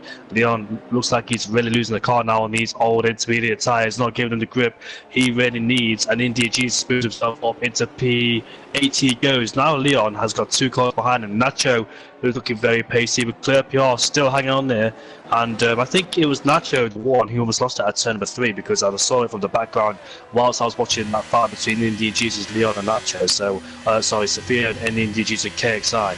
Not KXI, sorry. Get the wrong drivers once again, but here we are with Leon. Let's see what Nacho does if he tries to go for a move down into 11. Bit of desync there too for good measure, because it looks like Leon just teleported a few meters ahead of us. But for the time being, he stays in P9. But let's see the straight line speed from the Williams and the Haas behind. So it looks like Claire PR is fighting Nacho, who's fighting Leon. So the Williams driver has got a lot of work in his hands. Looks like the gap between the top 2 is starting to stabilise a bit. I noticed it's been 2 seconds for a while as well. So those 2 are matching the same pace as each other. As Crack has set the fastest lap of the race so far. But let's see if Nacho is close enough. No, he's way too far behind. Is the Dutchman to make a move on Leon. Leon's currently outside of a second of DRS, or the slipstreamer behind Indian Jesus, who tries to put Sofian under pressure once again. So he's back with him. Can he try and make an overtake this time? He's made a mistake at turn 2, just lost the rear end, hits the apex too much, and he lost a bit of time towards Sofian too, for good measure, out of turn 3. Crucial little errors like that could be what caused Indian Jesus here in this battle. Just for seeing how much quicker down the straight Sofian is. Indian Jesus really needs to capitalise on where he is strong, and that is getting the throttle down on the exits and through these twisty second sectors. Yellow flags, that is Jay Hartnell retiring. It looks to be out of the final corner, and I think just because the position of all the other cars on the track, we're not going to get anything out, or we've hit that hard wall limit of safety cars. But that is our first retirement of this evening. 2/3 of the way into this Grand Prix. It must be said, a pretty impressive showing by all the drivers to keep these cars going despite the treacherous conditions and all the battling. And speaking of battling, Nacho and Claire PR trying to go around the outside of the Williams into turn 11, almost forced off track, and now into the hairpin, loses it on the exit. A little bit of contact, and that might have just saved his position, but it's lost him a little bit of time, and back Nacho up into his teammate of Aizen. But Nacho not going to take this lying down, and is going to try and mount a counter-attack out of the final corner on the run down to turn 1, using a bit of that ERS, a bit of that superior straight line speed. But here comes Aizen in the background as well. Club PR maybe about to lose, not just to the Williams, but to the sister Haas, and Aizen decides not to get too much involved. Club PR is going to fight this out with Nacho through 1, 2 and then 3, but Nacho gonna get the superior line, the better exit, and Aizen now sensing the opportunity to have a go on his teammate and maybe have a go on Nacho if the opportunity does present itself here into turn 4. Not quite close enough, but this midfield battle between the 2 Williams and the 2 Haas's, Jamie, scintillating stuff at this stage of the Grand Prix. 12 and 13 lap old intermediates, and they're racing like they're brand new softs. Yeah, great battle indeed. Unfortunately for Clerpio, he was actually attacking Nacho. They lost out to his teammate as well, who was coming at him at a late knots as he's got himself in between those two. And now up into P11 fighting with Nacho, who's holding on to that top 10 Dia spot. I think Leon's made a mistake out of tournament 10, I'm quite sure. But indeed, he really would have wanted us, otherwise he would have hit the back of him. So Sophia making it very frustrating for him, as Indeed Jesus saved a lot of ERS. In the final corner, he goes up an ultimate, but he looks the rear end on entry. Might cost him, but DC is all over the back of King Thai Panda, so we try and make a move into tier 1. He looks to do so as we head down there. It's very crucial not to make contact, especially with King Panda picking up a 3-second time penalty, because DC knows his opponent with the cards. He's just got to make sure he overtakes him cleanly, and when there's enough space as well. Azur's ahead of Nacho, he takes P10 away from him, and Bunnies versus Clerpio. Bunnies up into P12 ahead of the other Haas as we head down into turn number 1. Clerpio goes a bit deep there, but I think Indian Jesus once again is stuck behind the AlphaTauri driver and has to live with him for another day or two. But DC then, and Tobes get very close as well. Tobes knows there's a podium in the car. Oh, we almost lost it there. Did Tobes out of turn 7 just lost traction altogether, but thankfully saved the car as he had to bail out the throttle, otherwise he would have went off into the wall. And like you said, we might have hit that limit with safety cars or virtuals, so any mistakes from here on in, there's no coming back from it with no safety cars being able to be deployed. Absolutely, it really is crucial to keep this car going in the right direction, keep it undamaged, and make no silly little mistakes, because that opportunistic move to go for one position could lose you quite a few. These drivers all know that well enough, and they are clean enough to make it stick no matter what. Interesting decision there from P3 King Phi Panda into the pits after 14-15 laps it will be from the intermediates, and maybe choosing the bold call, needing these fresh intermediates, Jamie, to make these last 10 or so laps if they're going to stay in the intermediates, which it looks to be, as Cake's Eye flies past Tobes and run a little bit of a big bit of an undercut, I suppose you could say here, and try and jump a few cars if everybody else does pit. And for those that do stay out, their tyres are going to be absolutely shredded and hopefully cut his way through the pack once again. But that promotes DC into third. KXI getting the move done up into fourth ahead of Tobes, and that Ferrari sinking back behind the Red Bull, who's been on a mighty charge, it must be said. You think he was behind the likes of Sophia and NGG's is right in that mix there, as we do see him go a little bit wide out of turn number 5. But he is really cut through the time, cut through the pack, and back up to this front couple of packs. Rapid and Crack, of course, the two out front. We haven't seen much of them. We'll give them a little bit of limelight each for a second here. 3.6 seconds a gap between those two. Crack slowly edging out that lead at the front, and the two of them running a very quiet but a very steady, consistent and brilliant race to see out the front two as things stand. Tobes having a little think, it must be said, about trying to move on KXI, but won't be going for anything too rash, noting that the threat of no safety cars could be on the horizon. But King Phi Panda, on the back of Clerpio, he's came out maybe in the worst place possible, right in the middle of a pack here. I mean, you've got the fresher tyres, you've got to make the early laps count, Jamie, and that is exactly what he might lose out on doing, getting held up in this traffic. You'll see just how much more grip he has here out of the final corner compared to Clerpio, and what a run he's going to get down into turn 1. Exactly, that's exactly what he needs to do as well, because he was cashing this pack at a later knots, and he's cleared one. Now it's the other Williams' turn to punish. Both Hasses and both Williams have been scrapping all the way, but here comes the Alpine. He's not able to make a move into turn 1, he's just too far back. But yeah, he's opted to go for a brand new set of Inters. I wonder what the rest are going to do, because I think they're quite close to puncher territory, bearing in mind we've had a few safety cars, I think, on the Inters, but I don't think those Inters will be looking good towards the end for those drivers who might have stayed out, because I've seen this scenario before where some people have picked up punchers when the Inters have been about 50-60 lap holds, so we're going to keep an eye on those tyres. But King Panda gets a decent run, gets into turn 6 and 7, not able to go fully alongside. But what about now? Should have better traction than the Williams and Buddies, which he might do in the second phase once he accelerates out the corner, goes into all contact is made, but thankfully Buddies did not get sent into a spin, and he kept his car there too for good measure. But that was going to be a losing battle anyway, due to the Alpine being on much fresher tyres, it must be said. Panda's into P11, he has to make these moves, he can't afford to be stuck behind these drivers. Bearing in mind though, he's got to make these moves, but you can be very careful about it, because you don't want to make contact with drivers and all the tyres, knowing that they're not your race. You're focused on the guys ahead. But let's see if any of these drivers there, with about 6 laps to go, will pit, because I don't think those inters are looking quite pretty at this stage for those drivers who stayed out. But you can very just see if they do so. King Panda might have pulled off a masterclass. We'll never know, but or we will know later on. King Panda right behind Nacho, and he won't use any battery if he doesn't need to, because he can outbrake himself with a better grip on the tyres. I'll break him into turn 1. It should be an easy move, but let's see how it goes then into turn 2. He just waits for the right opportunity, knows he doesn't have to go side by side. You can see him stand at the corners there, we're very careful. Steve has the fastest lap of the race. He's currently put it onto a badge to the Virtus 2, down in P17. And looks like he's able to get past Nacho, his King Panda. Now, into turn 4. Bit too late, but the base contact not enough to sustain any damage or cause the driver to spin. But once again, he's stuck behind Nacho, and it's not looking good for him as he needs to make progress through this field. But being stuck behind him is not going to help his case whatsoever. He should have done it at turn number 1 ideally, but not this corner. It's a bit too much, or it's a bit too late in this corner. But here we are then. He goes up into P10 into turn 8. That's been over to a body as well around the outside. So 2 Williams, one on the inside, one on the outside. But I'm looking at the gap to leader, just seeing how much of a deficit he can pull down. The gap is 34 seconds, but some people might be asking, well, if those drivers, if that driver's way far behind, it's 34 seconds behind, why does he need to pit?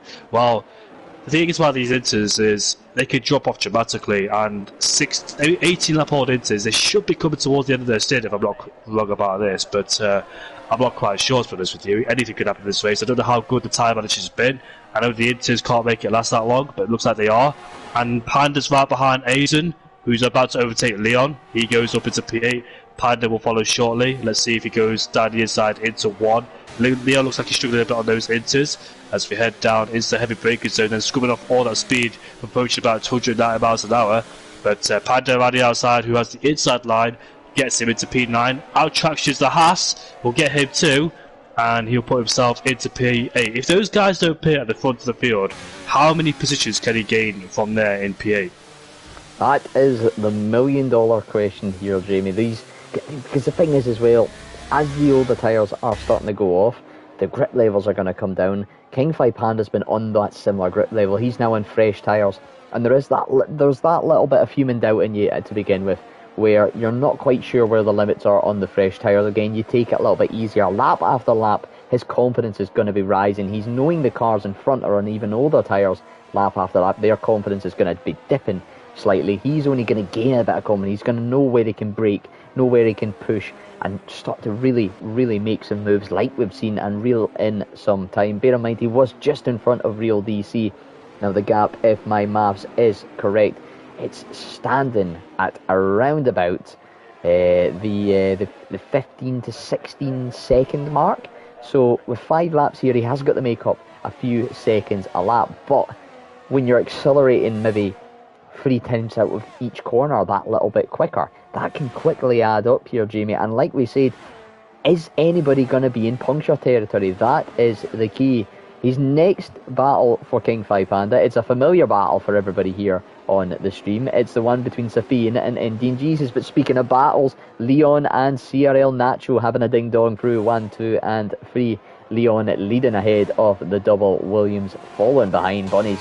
Maybe, nah, he's not going to be quite close enough to have a run his teammate. He was for a very brief second, but Nacho seems to be running pretty low in the old downforce setup and getting some great straight line speed like we saw when he defended against King Fi Panda. And these 3 going to go one by one through the middle sector. Speaking of middle sector, Indian Jesus has been pretty rapid through there, and he's very close to the rear of the Alpha Tauri of Safian.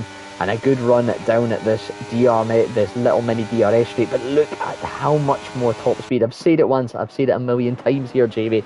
Safian doing a brilliant job with that low downforce and holding Indian Jesus at arm's bay. But here comes Panda. Yeah, it's funny.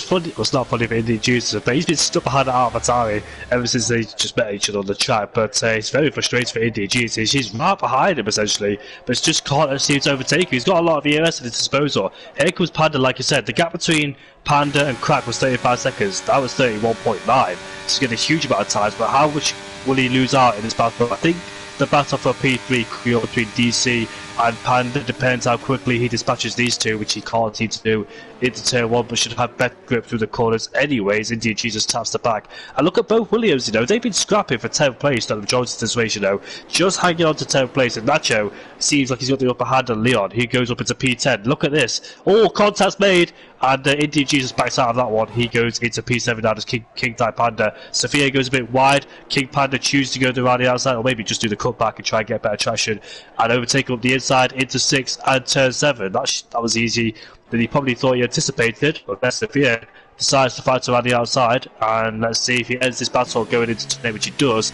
Goes up into P6. So, look at this. This is Jesus' big chance. He does it. Finally gets past Sophia around the outside into turn 8. And that was a great move there. Had to go for it when I had the chance. And finally can pull away from the Alpha Tower driver who's been stuck behind him for quite a long time.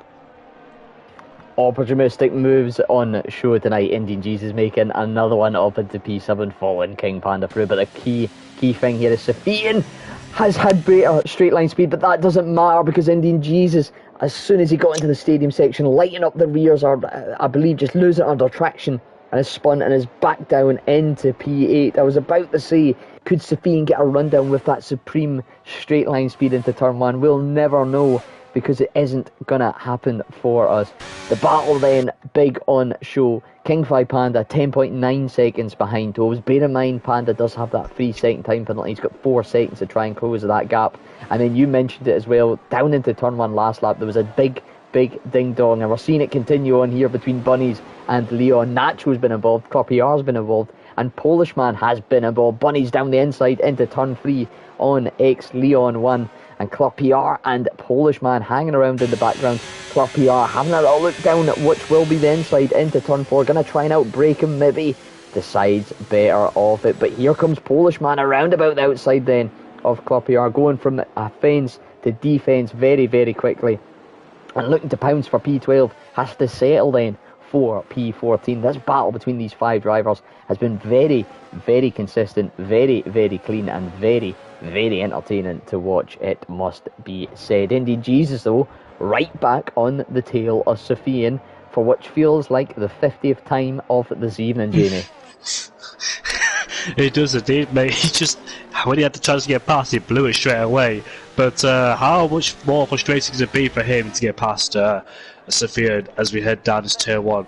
But KXI has caught up, and if he gets a podium after that crash, caught safety car, that'd be a comeback drive for him. But I want to know how these drivers are managing on these tyres. I really wish we had tyre graphics and all that, weather information as well, and the things the drivers have we don't have as spectators. It looks like it's not rated too, but obviously nobody's going to go on the dry compound tyres because A, it's not dry enough, and B, no point pitting with 3 laps left to go in this race either, so just stay out there on these inters. But I just want to know, how close are these guys to punches? Because when it came to about 14-15 lap hold on the race I commentated, they have punches. It's not a track that has bad tyre wear either. But Polishman is up into P12 ahead of Leon. Leon's been dropping down, unfortunately for him, in the Red Bull. So it looks like he started to lose grip in that car. But both Williams throughout the whole race fighting for P10 and P11. But Nachos is at the top 10 crucially, and also from cars behind as well, being a bit of a roadblock. But lap 35 out of 36, Crack in P1. It's a big McLaren sandwich from P1 down to P18. I'm really kidding, by the way, Jenkins. But yeah, big McLaren sandwich, and Crack is doing a great job in P1 so far. Led the race, never looked back since, and controlled it. But it's all about if these tyres can make it up towards the end. KXI with the straight line speed might be able to take a podium. He gets a podium, into P3 he goes. That's a great move from KXI. Into turn 1 he goes. But is DC able to respond with that going into turn 1, turn 2 and turn 3? No, he's not. So despite KXI spinning and hitting the wall out of turn number 7, he's managed to come back on the podium for P3. We've seen some great moves, but not over yet, folks, because DC's right there. Unless he'll try and go down the inside to turn 4. DC trying to go for his, I think it's 3rd podium of the season, but he's just lost it now because KXI is back up into P3, where he was initially before he hit the wall and caused that safety car.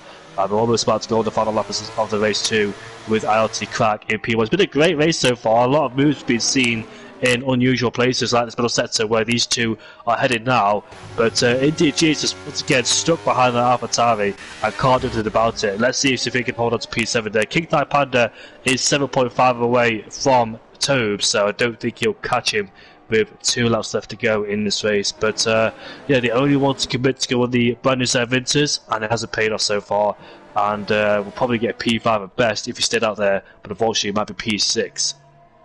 Yeah, a little bit unfortunate for King Tai Panda. Maybe held up a little bit with the traffic, not quite able to capitalise on what he maybe hoped he could have done. However, still on for a solid P6, and maybe even, like you say, a P5 if he can get his toe down.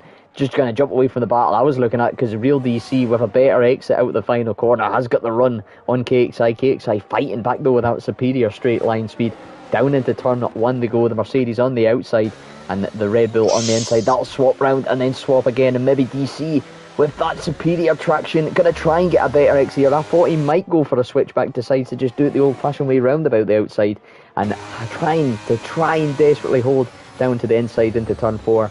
Doesn't want to chance it, and maybe knows that his best opportunity is going to be later on in this lap. This podium still not decided as we come on to basically the final sectors, the final corners of this Grand Prix. It's been a brilliant race, Jamie, to sit and commentate. It's been action-packed. Like you say, it's not a common track to get a full wet race or a full inter race, but these drivers certainly didn't disappoint, and one of them that did not is IRT Crack. He spun from a potential win last week in France.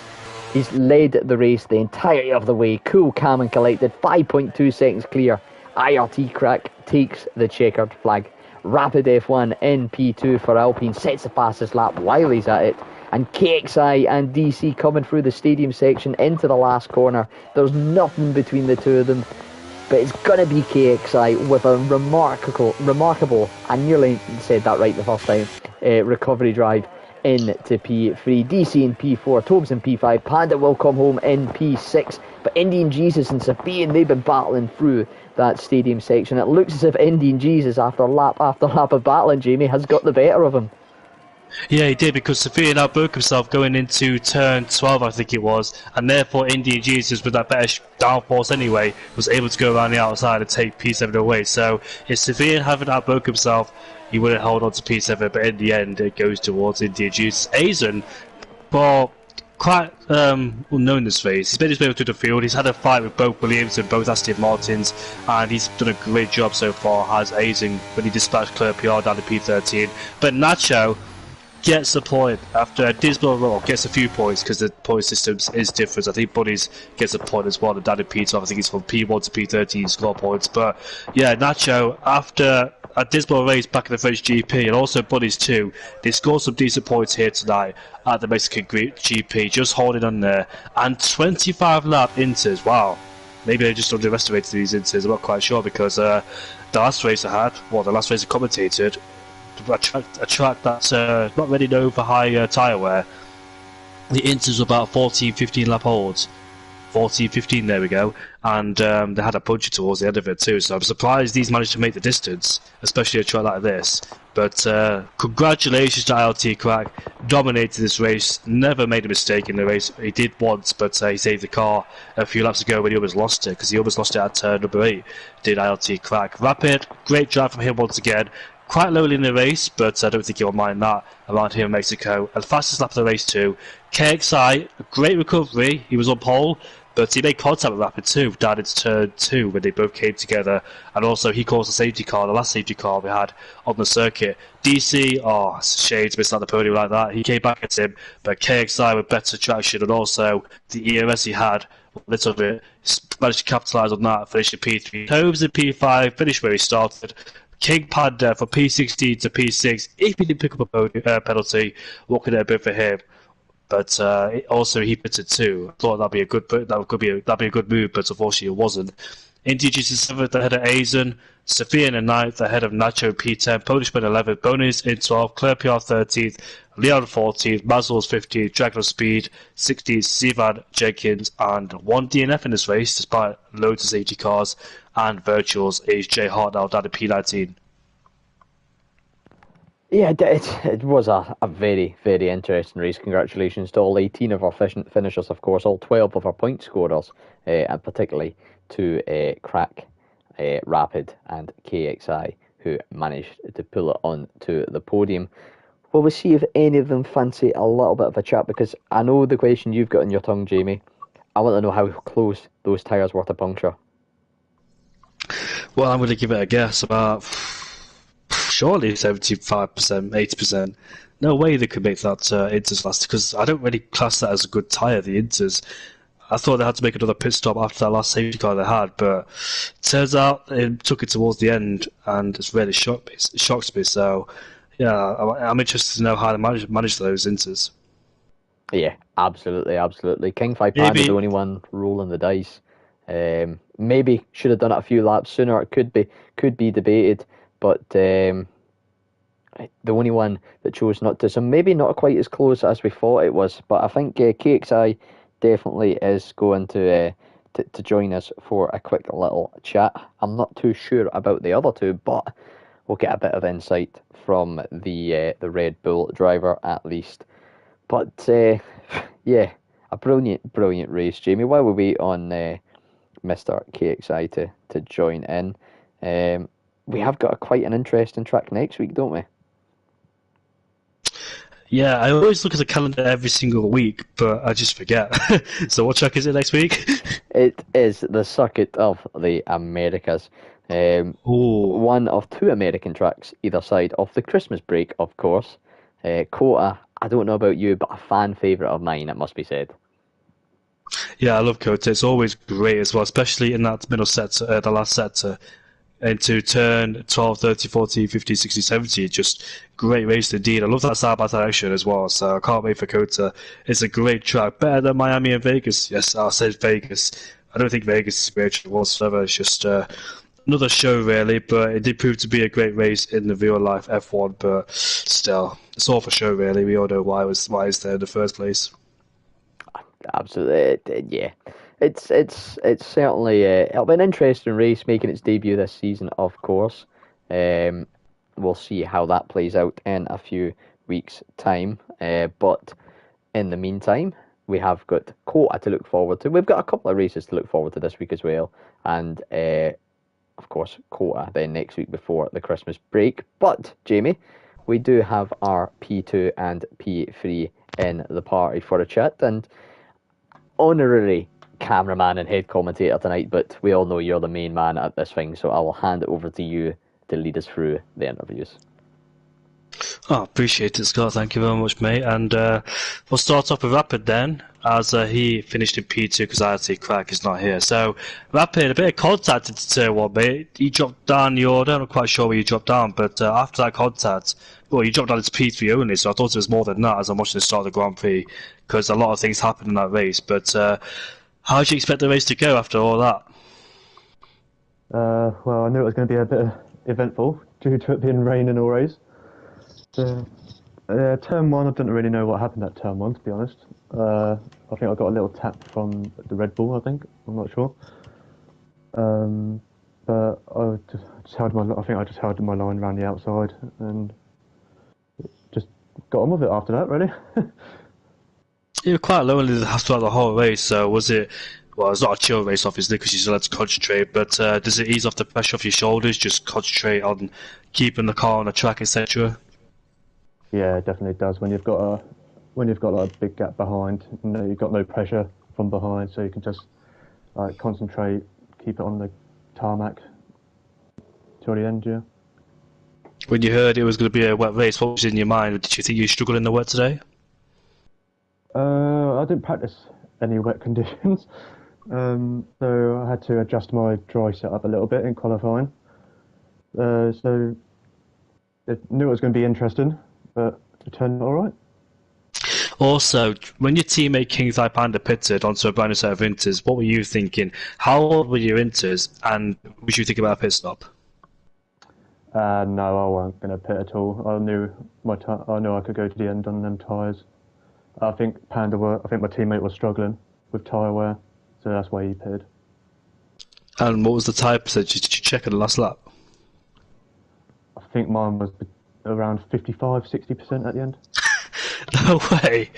Wow, Yeah. that's great time management, especially for 25 lap audiences. So that's great. That's your second podium of the season as well. So you're in a great form so far here in Cone in Tier 3. And what are your expectations for the whole season now, judging by this pace?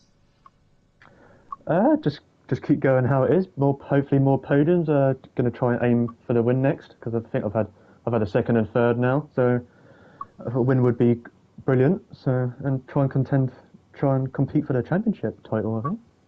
Hope you do, because you're currently P7 in the championship after missing, I think it was Saudi. Well, not missing, just internal, because you weren't announced as a reserve driver back then. But in the two races you've had so far this season, you've done amazingly well as well. So yeah, you're in great form so far. And P7 in the championship, how are you feeling for USA Kota next weekend? I'm actually really looking forward to it. It's one of my favorite, well, like more likable tracks to drive. So yeah, I'm really looking forward to it. Try and battle for the win there. I hope. Hope you do, mate, because you're certainly got the pace indeed. And do you know when you were fighting, well, not fighting, but trying to catch Crack? I bet, were you pushing very hard, or did you just know that he was just quick anyway?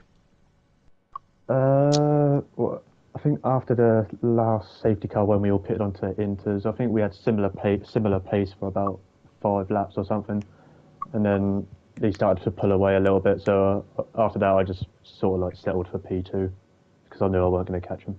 Fair enough. Didn't really word that question right, but thank you for understanding. And Crack isn't here tonight, but congrats on P2, Rapid. That was a great race, mate. Yeah, cheers, and GG's to Crack as well for P1. Any questions for him, Scott? No, I think you've kind of covered all bases, Jamie. All I've got to say is Rapid. You've done what it says in the tin, mate. You've came here. You've been pretty rapid. You've shown you've got the pace to compete at the top, and best of luck for the rest of the season. Thank you. So KXI, mate, on the podium, and during that second safety car too. You've been involved in one incident at turn number 2, and do you remember that incident down at turn 2 on lap 1? You there? Yeah, that was with Rapid actually. It was just a little bit of first lap, first corner, first braking zone, and I went a bit deep, and then I couldn't go anywhere with Rapid alongside me at turn 2. But yeah, glad it didn't affect his race too much. But yeah, it was a good old race. I'm still recovering from it. Yeah, you crashed at turn number 8, which caused the safety car as well. I bet in your mind you didn't expect to be on the podium at all, did you? No, I knew I had a lot. I knew I had a lot of pace today. I used quite high wings, so when the rain came, I really benefited from that. But yeah, spun it in the kind of the first left-hander in the middle sector, and then I got obviously knocked my wing off safety car. I then had to stack behind Leon, drop down to 14th, just to fight my way through then for the rest of the race. Yeah, you gained a lot of positions from P40 as well. You made some great moves as well. When did you think that the podium was on the cards? Because you caught DC on the penultimate lap of the race, but then you were fighting out towards the end, towards the finish line as well. So when did you think that the podium was going to be on the cards for you tonight after that spin? Yeah, well, I was really annoyed. So when the safety car came out, and obviously it came out on a fresh set of inters, then new wing, it was kind of head down and use the pace in the middle sector and start lining some moves. And credit DC, he gave me a real fair and tough battle in the final couple of laps. But I think the moment where I thought I can get on the podium was when I caught Leon at the rear knots. He let me through, and then Tobes and DC were up the road, and was fortunate enough to see Tobes have a bit of a half spin, make that move, and then put me onto DC. So yeah, definitely the moment where I passed Leon on the main straight. Yeah, because I remember seeing that move from you and Tobe. You overtook Tobe before the DRS line, basically, just early down the straight. So I was wondering if you made a mistake at the final corner, which you did, didn't you? Yeah, he had a bit of a half spin, bit of a wobble. Probably had to lift quite heavily, and then I just had the line and the drive on him, and was ahead at the first corner quite comfortably. So I was quite fortunate with that one, because at that moment I wasn't going to make the move on DC and Tobes, their wings were way too low, and they are in each other's toe. So splitting them up was very important. It was indeed. And how close were your ties towards Pochettino? Or were they close at all? I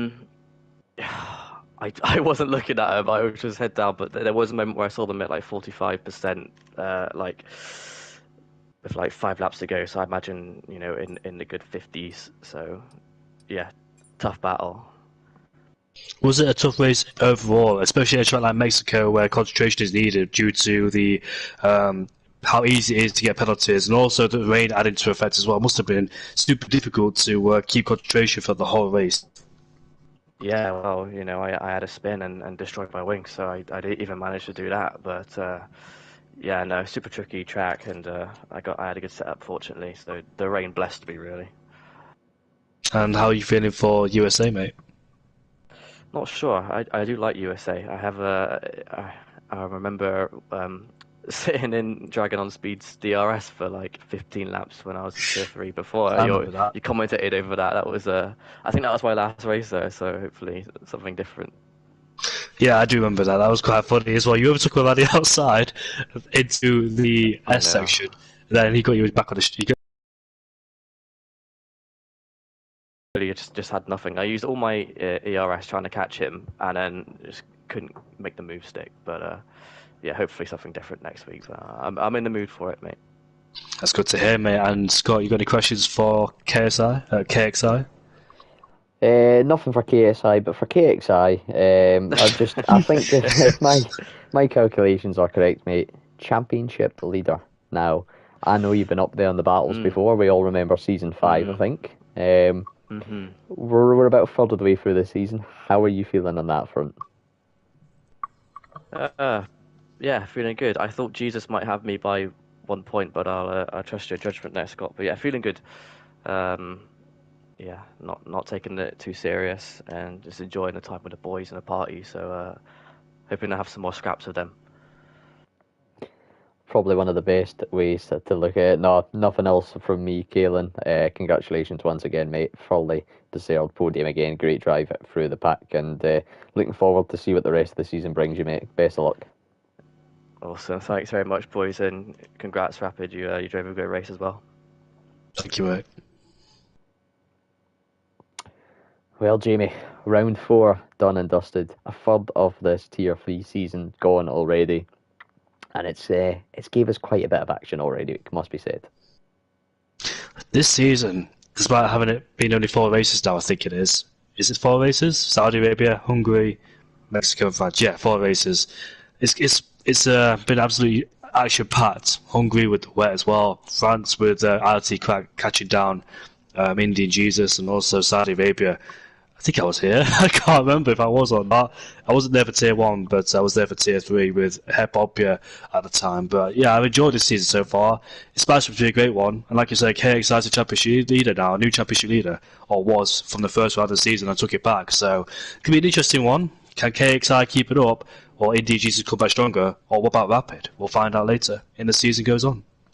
Absolutely. You can never discount Crack, DC, Tobes, maybe even Clurpiard or even Dragon on Speed. There's just it really is up there. And the likes of Staban, he's had a little bit of misfortune so far this season. If that can turn around, anything could happen. And it's sure to be a great 8 remaining rounds. These, of course, continuing on for round 5 next Monday night. You'll be able to get me and Jamie at the same time, same place, of course. On Thursday night, though, you will be able to catch Jamie once again, won't we? Tier 1 will be kicking off at 8:15, with Tier 2 kicking off at 8 p.m, hosted by the lovely CRL Spider on Thursday evening. And then we'll go into the Christmas break, and you'll get a whole new year joining me and Jamie in 2024, kicking off for the second part of this season. But Jamie, thank you for having me once again. It's been a little bit of a role reversal, a little bit of topsy-turvy, because you had your little moment of the season. We always have one, don't we? I think Pompey is the most F-up of the season, I think, when he put the weather to clear in Jeddah, or midday in Jeddah. So I don't think mine was the muck-up of the season. It's Pompey so far still, I think.